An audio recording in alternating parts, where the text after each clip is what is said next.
Information వస్తుంది. అనేక మంది గాయపడ్డారు. కోర్బా ప్యాసింజర్ రైలు మార్గంలో ఆగి ఉన్నటువంటి ఒక గూడ్స్ రైల్ని వెనక నుంచి బలంగా ఢీ కొట్టడంతో ఈ పెను ప్రమాదం సంభవించిన పరిస్థితుంది.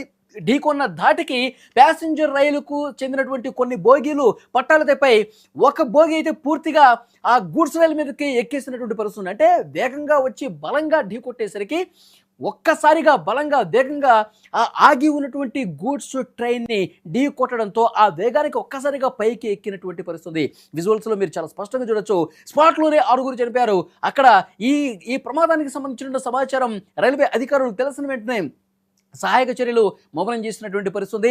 వెంటనే ఆగా మేఘాల మీద అక్కడికి రెస్క్యూ టీం వచ్చి ఎవరైతే క్షతగాత్రులు ఉన్నారో, ఎవరైతే తీవ్ర గాయాల పాలైనటువంటి పరిస్థితుందో వాళ్ళందరినీ కూడా హుటాహుటిన స్థానిక ఆసుపత్రులకు తీసుకెళ్తున్నటువంటి పరిస్థితి. బిలాస్పూర్లో జరిగినటువంటి ఘోర రైలు ప్రమాదానికి సంబంధించినటువంటి దృశ్యం మీరు చూస్తూ ఉన్నారు. కోర్బా ప్యాసింజర్ రైలు ఒక్కసారిగా ఆగి ఉన్నటువంటి గూడ్స్ రైల్ని ఢీ కొట్టడంతో ఈ పెను ప్రమాదం జరిగింది. ఆ ప్యాసింజర్ రైలు ముందు భాగం పూర్తిగా ఏ విధంగా ధ్వంసమైందో మీరు చాలా స్పష్టంగా చూడొచ్చు. అక్కడ రెస్క్యూ జరుగుతుంది, సహాయ కార్యక్రమాలు జరుగుతూ ఉన్నాయి. గాయాల పాలైన వాళ్ళందరినీ కూడా వెంటనే ఆసుపత్రులకి తీసుకెళ్తున్నటువంటి పరిస్థితుంది. అయితే ఈ ప్రమాదానికి కారణం ఏంటో ఇంకా ఇన్వెస్టిగేట్ చేస్తూ ఉన్నారు. ఇంకా బయటికి రాలేదు.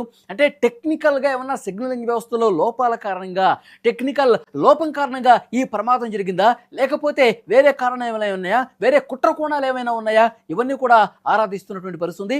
వెంటనే అక్కడికి రెస్క్యూ టీం చేరుకున్నారు.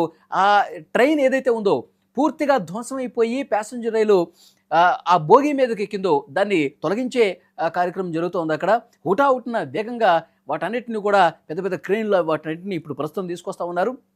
ఈ ప్రమాదం ధాటికి అక్కడ ఉన్నటువంటి ప్రయాణికులందరూ కూడా భయపడ్డ పరిస్థితుంది.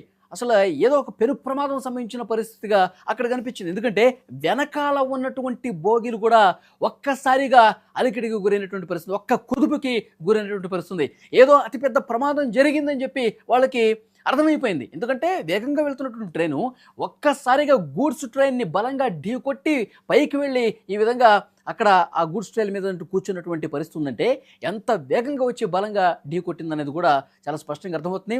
చాలామంది గాయపడ్డట్టుగా తెలుస్తుంది. వాళ్ళలో కొంతమంది పరిస్థితి విషమంగా ఉన్నట్టుగా తెలుస్తుంది. స్పాట్లోనే 6 చనిపోయారంటే ఆ గూడ్స్ ట్రైన్ని ఎంత బలంగా ఢీ కొట్టిందో కూడా అర్థమవుతుంది. సో అంటే దీనికి కారణాలు ఏంటనేది ప్రస్తుతం పక్కన పెడతా ఉన్నారు. ఎందుకంటే ముందుగా సహాయ కార్యక్రమాలు వేగవంతం చేయాల్సినటువంటి అవసరం ఉంది.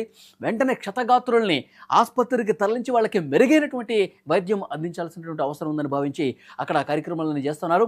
హుటాహుటిన అక్కడ స్థానిక ప్రజానికం కూడా ఒక్కసారిగా పెద్ద ఎత్తున సౌండ్ వచ్చిందండి. సౌండ్ ఏదో జరిగిందని చెప్పి సౌండ్ వచ్చింది. వెంటనే అక్కడ ఉన్నటువంటి స్థానిక ప్రజానికం అందరూ కూడా రైల్వే ట్రాకుల దగ్గరికి, పట్టాల దగ్గరికి వచ్చి చూసేసరికి ఈ ప్రమాదం సంబంధించినటువంటి దృశ్యాలు కనిపించినాయి. వెంటనే అక్కడ అధికారులు కావచ్చు, పోలీసులు కావచ్చు హుటాహుటిన చర్యలు ప్రారంభించిన పరిస్థితుంది. వెంటనే ఆగమేఘాల మీద అంబులెన్సులు రప్పించారు. అప్పుడే స్పాట్లోనే చిందరవందరగా పడిపోయి ఉన్నారు ప్రయాణికులు కొంతమంది.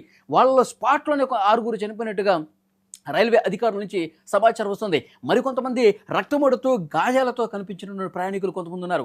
హుటాహుటిన వాళ్ళందరినీ కూడా ప్రస్తుతం స్థానిక ఆసుపత్రులు